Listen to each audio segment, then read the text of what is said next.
And we're live. Aldo, hello everyone. Great to see you again.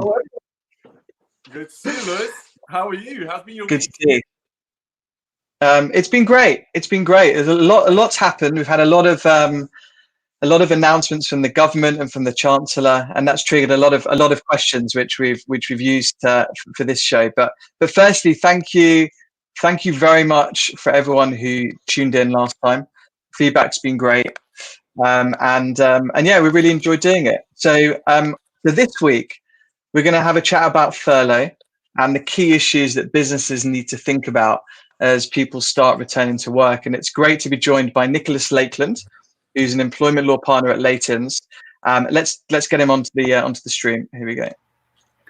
Hello, Lewis. Hello, Aldo. Good afternoon. Nice to see you both. Lovely to see you too. Nicholas, thanks for joining us this week. Hello. It's a pleasure. How are you finding working from home? Yeah, it has its moments. It's a bit claustrophobic, and there's a lack of social interaction, and the kids sometimes walk in when you're having conversations on Skype or Zoom or whatever, and that can be a bit embarrassing at times, but it's okay. I had my 3.5-year-old video bomb me wearing a swimming trunk, goggles, and a hat the other day.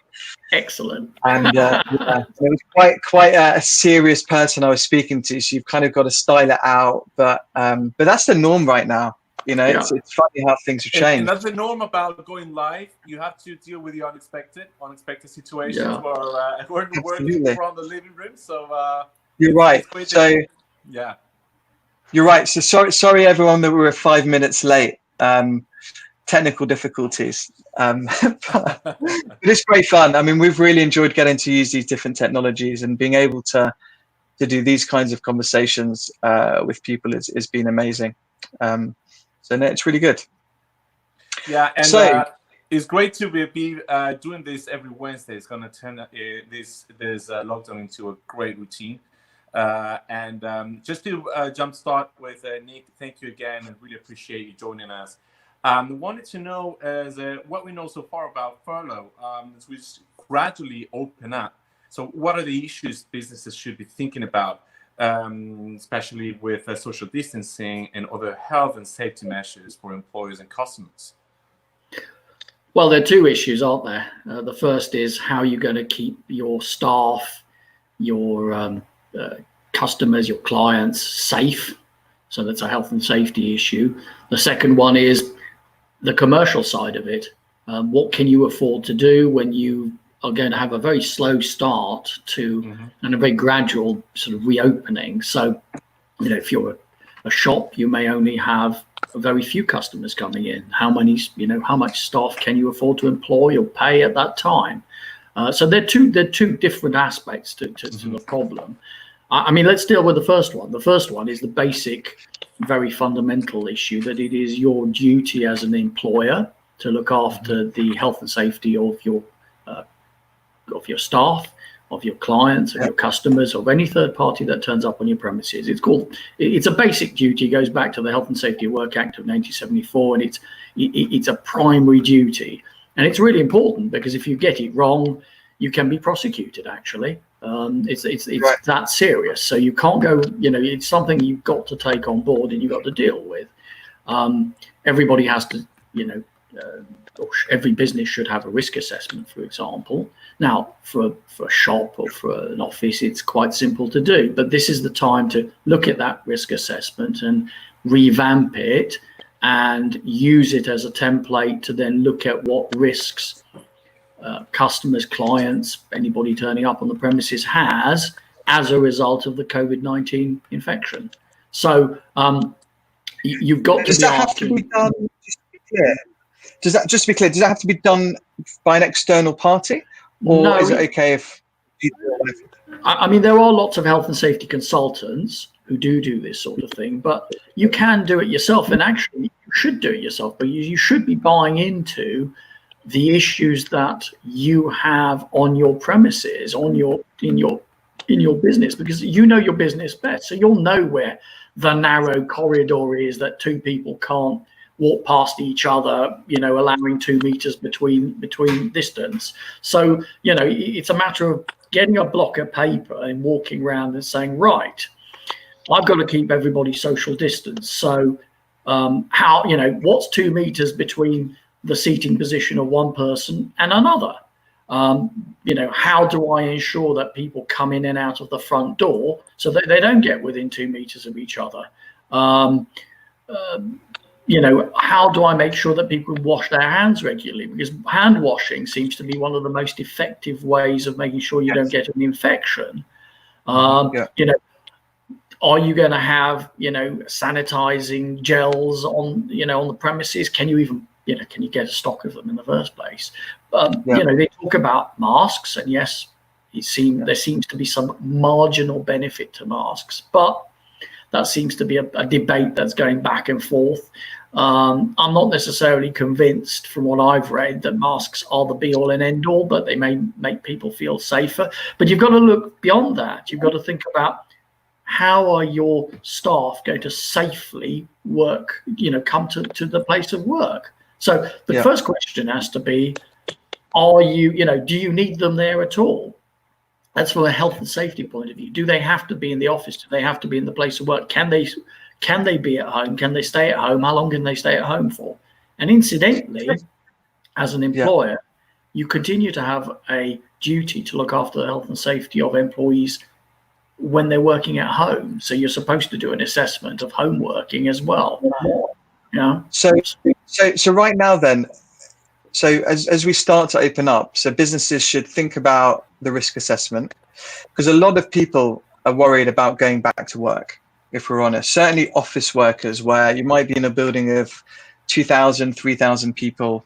And I heard recently, and this might be hearsay, that it might be law that as an employer, you don't have to make an employee come back to work if they don't want to, or they can work from home if they need to. Is there anything around that? Or yes, no employee is required to work in a premises where they feel that their health and safety is at risk. That's a basic precept of, it's a basic tenet of health and safety law. So you can't make people come to an environment where they don't feel safe. And in fact, if you punish them, they suffer what we call a detriment, or worse still, you sack them. They can sue you in the employment tribunals for unfairly dismissing them or for causing them a detriment. Now, businesses are supposed to also have health and safety representatives, but we're going to end up going into a lot of detail, which I think is beyond the scope of this conversation. But the truth is that office workers, as far as I'm concerned, if they are able to work at home effectively, then I don't think as things stand at present, there is no excuse for imposing a requirement for them to go back into the office. I don't think that's going to be acceptable. Now, as things open up and as things become gradually more loosen up, then I think businesses have to think about how to bring people back. But if you bring them all back into the office and they all sit, they're all having to sit, half a meter away from each other, that clearly is in breach of the current obligations, and clearly you can't do it. And Nick, I'm looking into, we know that this is going to be very challenging for businesses in sectors such as retail, hospitality, aviation. Well, how do you think these businesses can adapt to the new guidelines, to this new world?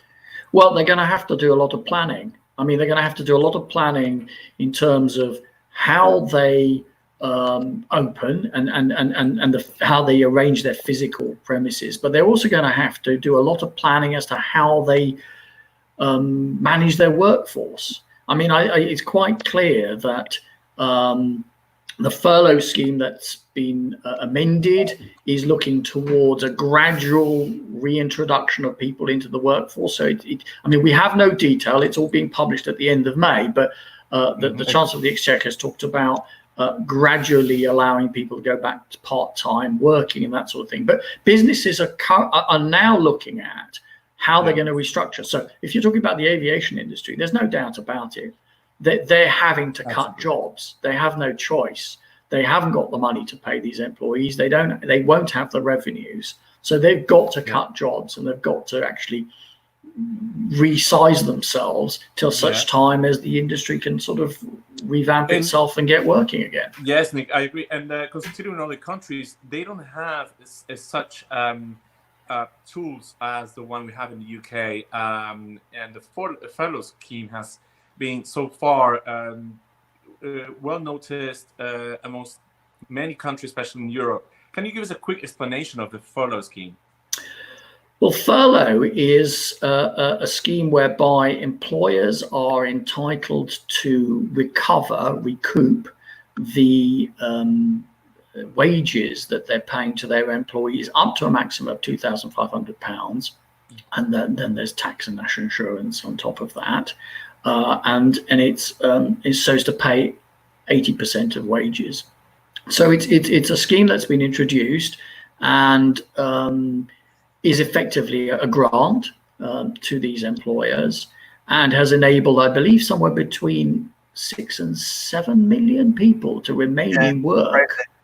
I mean, a huge number of people who might otherwise perhaps have been let go or made redundant. Now, but if you think about it, it's actually quite a clever way of avoiding people being made redundant and finding themselves on the dole effectively, and the state having to pay, universal credit instead of paying out under furlough. So in a sense, the state has done quite a clever thing. It's given all these people the chance of remaining in employment and having the prospect of remaining in employment, and not burdening the state with all the costs of that come with being unemployed. So it seems to be a very successful scheme. It's one of the things I think that's been has had quite a lot of praise, if I can put it that way. It's a good impact. Yeah. I think it was, and someone will correct me if I'm wrong, but I think it was a German scheme just after the financial crisis, which they used, which really got their economy going very quick. And I think it's been great, actually. I mean, it has stopped a lot of people being made redundant, and I think June was the original end date. And I know the Chancellor announced some new, they're extending it and possibly also letting people go back part-time and so forth. So what they've done is they've extended it by another month. So originally it was May, then they've made it the end of June. They've now extended it to the end of July. And that's the full scheme. Then, as I understand from the announcement, and all we've seen is an announcement in Parliament and a press release, from 1st of August to the end of October, they're going to have a graduated reduction in the scheme. Now, I've read various reports which have speculated that it might be that government only contributes 60% or a proportion, but we have absolutely no detail. So until such time as we've actually seen the detail, I think it's important not to speculate, because it would be wrong to do so. But yes, certainly. I mean, it seems to me that the Chancellor has looked at it and said, right, well, as of the 1st of August, gradually businesses will be reopening. So how do I help them, and how do I work with them in order to help them, open up again and start trading? I mean, there are lots of businesses out there that just suspended animation. Well, you need to work. You need to make stuff and then sell stuff. It makes money, it gets the economy going. And I think his slogan was helping people in, and then helping people and businesses out, because a lot of people were worried that there'd be an awful lot of layoffs and redundancies at the end of June. So now it feels like we're giving businesses a bit more of a runway, to save their cash and restart. And I guess the government thinks towards the end of the year. So well, just to talk around that a little bit, bear in mind that when you make redundancies, if you're making more than 20 people redundant, you have to go through a collective consultation process of at least 30 days. If you're making more than 90 people redundant, you have to go through a collective consultation exercise of 45 days. So most businesses that are making large-scale redundancies, i.e. larger employers, are going to be planning any redundancies at least 2 months before the actual process comes to an end. So you've got to give yourself quite a lot of lead time. And there was a lot of talk around the extension from May to June happening, and of the timing of it, because the Chancellor was well aware that if he hadn't timed it as of that date, a lot of redundancies were going to be announced very quickly, because employers were looking at, having to start early to comply with the collective consultation requirements. Yeah. Now, let's be blunt about it. All that furlough may do is put off the evil day. The test really will come when employers are faced with perhaps paying some costs towards the furlough scheme, or all of the costs towards wages, because the furlough scheme has come to an end. That will be the test of reality.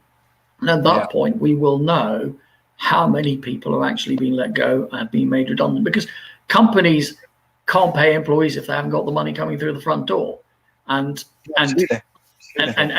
how quickly the economy gets going, that'll be the real key to it. That'll be the real test. The truth is, in this sort of situation, when you have this kind of economic inactivity for a period of time, there's only one way to kickstart the economy. You've got to reflate things. The government has got to basically say, right, I'm going to now build all those roads that I was going to build in 5 years' time. So I've got to build them now. I've got to build all those hospitals now. I've got to build all of the railway stations now. It's a classic Keynesian reflation of the economy, where the government kickstarts. Not very difficult. A lot of money is being spent on the furlough scheme, and in my opinion, rightly so. But the big issue as well, a lot of big issues, but a lot of people I speak to, they don't want to go back to work yet. They're quite scared. They're quite confused. They've been locked down for 8 weeks. They might not know if their company have done a proper risk assessment. So I think the mindset as well of a lot of people has to slowly start to change to see us really start to get back. Yeah. Well, that's going to come down to employers communicating.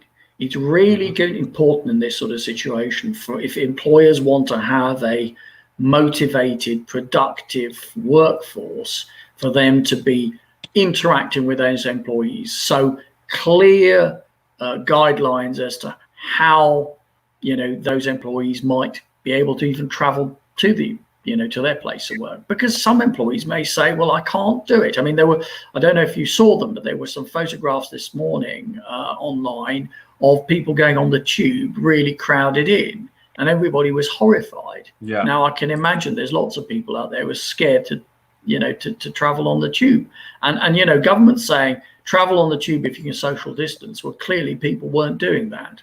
So on that so there seems to be a few issues here, right? So there's for things for businesses to think about as we start to open, it's risk assessment. It's maybe thinking about how your employees can actually travel to work safely. Are there any other things that people should think about as they start to communicate with their employees? Well, I think definitely you need to communicate what will happen if they do come to the workplace. So an employee should have because you've got to social distance literally from the moment you walk through the front door. So it shouldn't be, hello, how are you? Shake somebody's hand. That the employee should be ready for whatever measures the employer is going to require of them when they're in the workplace before they turn up. There's no two ways about it. So there's got to be very clear communication, and I think it's got to be in writing, and it's got to be simple, and it's also, I think, face to face, Zoom with your employees, or FaceTime with your employees. And one thing is for certain. Things will never turn back the same. At least we'll have to find a way to live and adapt to the virus until there is a vaccine, and there are many questions about that, and where will that happen. But other patterns that you notice that will happening when you restart the old business to function? Any other patterns? patterns as such, not really, not that I can think of. What do you mean by that, Aldo? Sorry, what's... Yes, so as Lewis was saying, working from home, but any other ways of oh, you mean changes in the way family people might work? Okay. Well, one of the things that employers should be considering, for example, is changes in shift patterns. So you might bring in half your employees in the morning and the other half in the afternoon. Very yeah? interesting. You might bring people in on a Monday, a Wednesday, and a Thursday, and you may bring other people in on a Tuesday and a Friday. So, you know, that's certainly something that needs to be thought about. And I think there's quite a lot of thinking that about working patterns that is going to come into mind. I mean, one of the things that a lot of employers are looking at now is, having seen people work from home very effectively. I mean, in some industries, in some working environments, people are working more efficiently, they're more productive. I mean, you know, employers have always been very reluctant, because it's like, oh God, you know, I can't see what they're doing. Are they really working? You know, are they really in the garden sunning themselves? Actually, lots of employers have realized that employees don't have to commute. They're saving time. They're fresher. 2 hours of commute, if you think about it, between 2 and 3 hours of commute. So that brings a lot of time to do other things, productive things. Yeah, and what they call smart working, you know, is something a lot of employers are now thinking of, because guess what? If you don't have to have an office which is 5,000 square feet, and you can actually have lots of people working at home, and you only need an office of 1,000 square feet, there's a huge saving, massive cost advantage to you. Yeah, I've seen a lot of clients that, as their plan to come back, think about, you know, like team A goes back on Tuesday and a Wednesday, or team B goes back Thursday, Friday, stuff like that. There's a lot of people also, because, you know, there's been a lot of talk before COVID of like work from home, work-life balance, you know, all of these things. And then it's funny, like I speak to the same people and they're like, this isn't work-life balance. No one's respecting my like life, if you like, because you're working from home, you're at home at your desk 24 hours almost. People are emailing people later than they would do normally. They're expecting them to do a little bit more work maybe. Then on the other side, you've got parents who have got kids that can't work nearly as much as they were. You know, if you've got 2 kids, young kids at home, and 2 parents working, then most people are really just doing, let's say, 4 hours a day, you know, and a lot of businesses are accepting that. Then they're just expecting, you know, they're expecting their employees to work, to fit their work around their life, which I think is really interesting. We've got a question. Yes, I saw that. I was going to say we should answer it. We should. So how can employers get staff who want to stay furloughed back to work? The answer is a furlough agreement, if it's been signed, should say that the employee is to return to work within a day of the employer demanding that happens. So that is a contractual requirement that will have been imposed on the employee, and the employee is required to come back to work. Now, that does mean, though, that it has to be a reasonable request. So that employee's got to be able to get themselves back to work. Well, reasonable. You've got to bring them back into a safe working environment. So if you say to 50 employees, turn up to work, and you cram them in like sardines, guess what? That's not a reasonable request. But what happens if I say, look, we've got loads of space between the desks, more than 2 meters. I've done my risk assessment. It's all good. You can come back to work now. And then the employee says, I don't want to come back to work.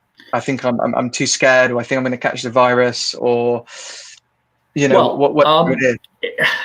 Obviously, you're going to want to try and persuade them to start off with. I mean, you know, if they're a valuable employee and they're somebody you've employed, skilled employees are hard to, you know, they cost money to recruit, they cost money to train. So you may want, you know, you start with persuasion, don't you? You start with a conversation that says, come on, I've put all the social distancing measures in place. You can come to work by bicycle. You don't have to come too close to anybody. You know, you can have those conversations, But if that doesn't work, ultimately, you've got to say to the employee, I'm terribly sorry, this is unreasonable. And we're going to have to go down a disciplinary route because you're not giving me any excuse that is valid, you know? Yeah, Nick. And also I'm thinking that we're referring to a segment of the workforce that they can decide whether it's to work from home or not working from home. There's another segment that they are forced to go out and work and do, you know, it could be so many referrals, but it could be a laboratory, it could be a construction facility, and they don't have that option. Yes, so, correct.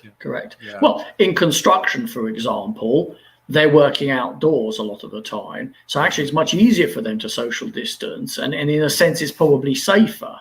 Now, let's remember that just a fundamental sort of point to take on board.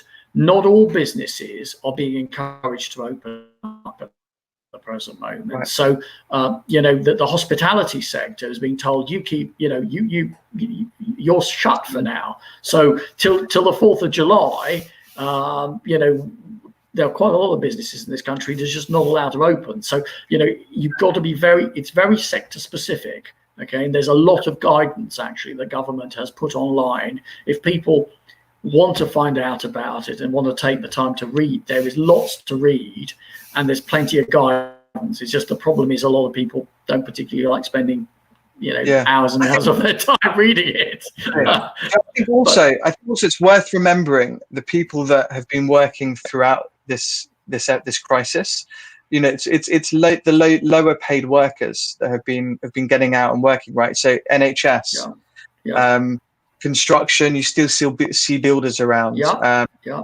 You know, cleaners in office buildings, security guards, the postman, all the delivery people.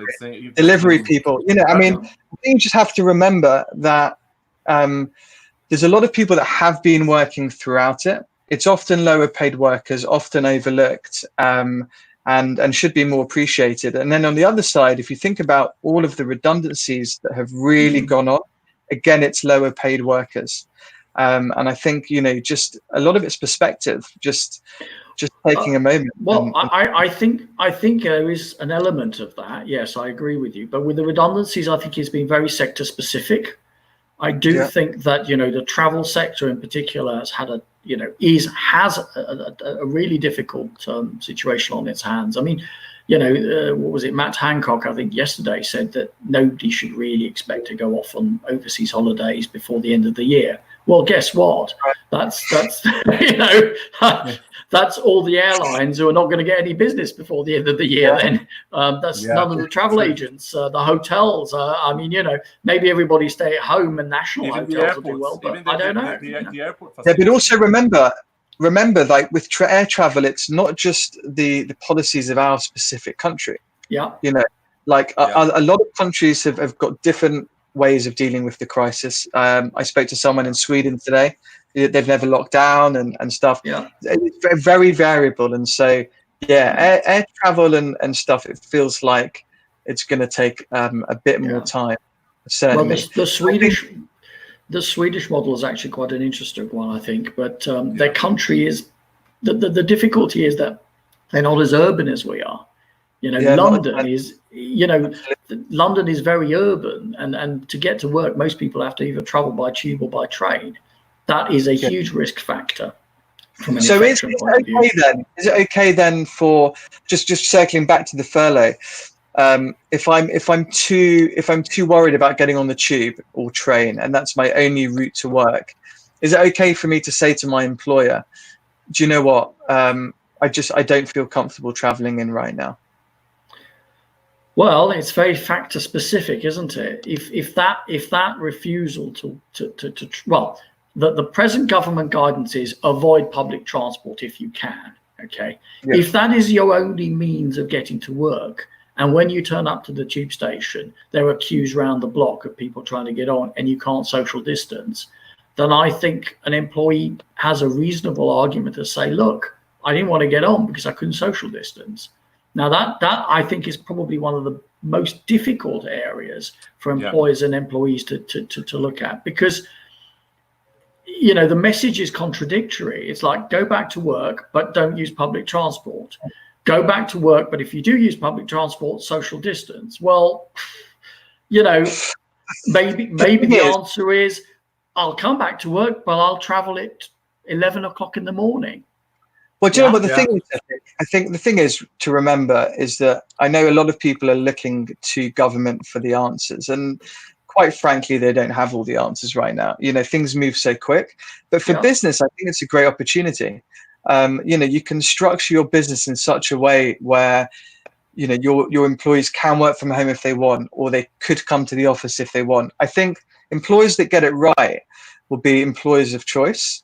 And their employees will have more choice and be more attractive. And I think ultimately in the post-COVID era, you know, that's the type of business you want to build and you want to work for. I mean, I do think that businesses, I mean, there's no doubt about it. You can see this as a terrible event and the end of the world is nigh, yes. And you could go into this looking at it very negatively. Or you can look at this as an opportunity to really take a good look at your business and restructure the way you work. So absolutely. Asking yourself the question, actually, do I need these premises? Can I have smaller premises? Can I have people working from home? Do I need actually people working from 9 till 5? Actually, looking at the business as it runs, it'd be much more advantageous if I had people turning up from 6 in the morning till 12 and then 2 in the afternoon till 6 in the evening. I mean, working patterns have always been the same because that's what our history gives us. But is that right? Is that satisfactory? Does that really work? Does that work for the employee? Does that work for the employer? The other thing to say is, as people come back, as people return from furlough and all of that, employers may not be able to pay people a full-time wage. They just may not have the money. You've got to have let's be realistic about it. There's not, if you're a pub, okay, and you've got a social distance, you're going to be able to allow 25% of your customers through the front door. If that, So especially drunk people in the pub. I mean, they're not going to socially distance. and then remember that means 25% of your customers means maybe 25% of your revenue. That may mean you may only need 25% of your workforce, and remember you're paying 100% of your rent. That's a very interesting area to think about. There are a lot of landlords at present, I think, are going to be faced with a very difficult position in the next few months where, the tenant is saying to them, well, I know you want your rent, but I haven't got the revenue. I haven't got the income. Look at my bank account, it's empty. So at that point, the landlord's going to be faced with either taking the premises back or, I think that the business hours as we know them previous to the crisis will change. It's going to change something from working 9 till 5 to work 12 to 7 or things like that. I guess the best successful businesses will be those who will adapt sooner rather than later to the new measures and to the new restrictions. But what are you looking forward towards the post COVID-19 era, Nick? What am I looking forward to post the COVID-19 era? I suppose the first thing I'm looking forward to is seeing my work colleagues again, actually, in person. On this, lawyers are quite classic. You go to the office, typically very long hours. You lock yourselves in the office. You always hear a lawyer moaning that they get home really late and all these kind of things. But you don't really need to go to your office. No, I don't. And actually, I've been perfectly able to service all my clients' needs at home. And being an employment lawyer, myself, my team, we've all actually worked very, very long hours because guess what?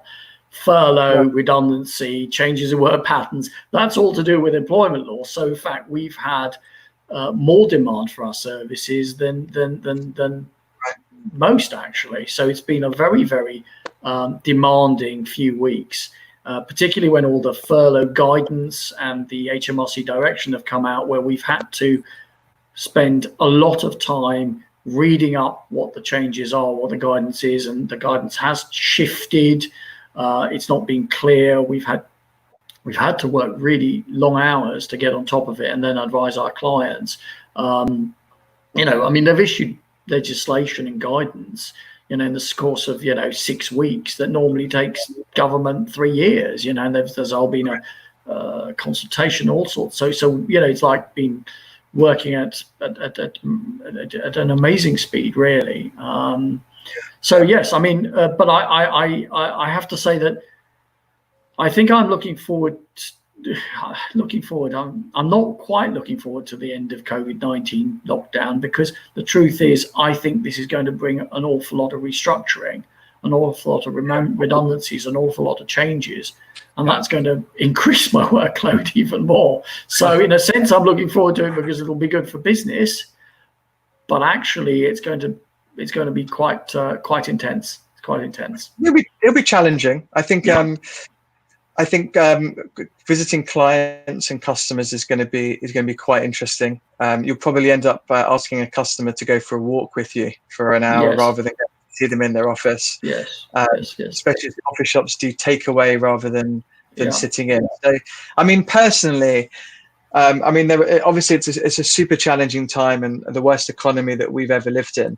But you've always got to look for the positives, and I think as we come out of this, there'll be a lot of good things. The way that people work will change, more choice on how to work. I think it'll be very interesting. So yes, I think the advice is think outside the box, be imaginative, think of alternatives. Don't just assume that the world is going to go back to working in the same way as it was working before. I just don't think that's realistic. I think a lot of people have the genie's out the bottle, and we're going to be forced to change the way we think. So, get with the program. No, definitely. And a lot of these trends were coming anyway, and now they're all on steroids. And we're submersed in work from home. We're submersed in digitalizing our businesses and pivoting models. If you think about the environmental agenda, where so many people have been talking about reducing our CO2 emissions, reducing, helping the ozone layer and all of that stuff, a lot of the changes that have taken place have helped with all of that. And people are making the connection and thinking, hang on a moment, if we help people change the way they work, it will benefit all of us, even on an environmental level, which is quite interesting in itself, isn't it? Yeah, amazing. Well, awesome. I think that's it. Thank you so much for joining us. Thank you so much for all your help and input. It's all right. It's a pleasure. Really helpful. All right. Okay. Really interesting. There's some interesting issues to think through, I think, for both employees and employers. And hopefully things will become a little bit clearer in the next few weeks as things move forward. So thank you very much. Thanks for asking me. All right. Thank you. Bye. All right. See ya. Okay, bye-bye. Bye. Thank you.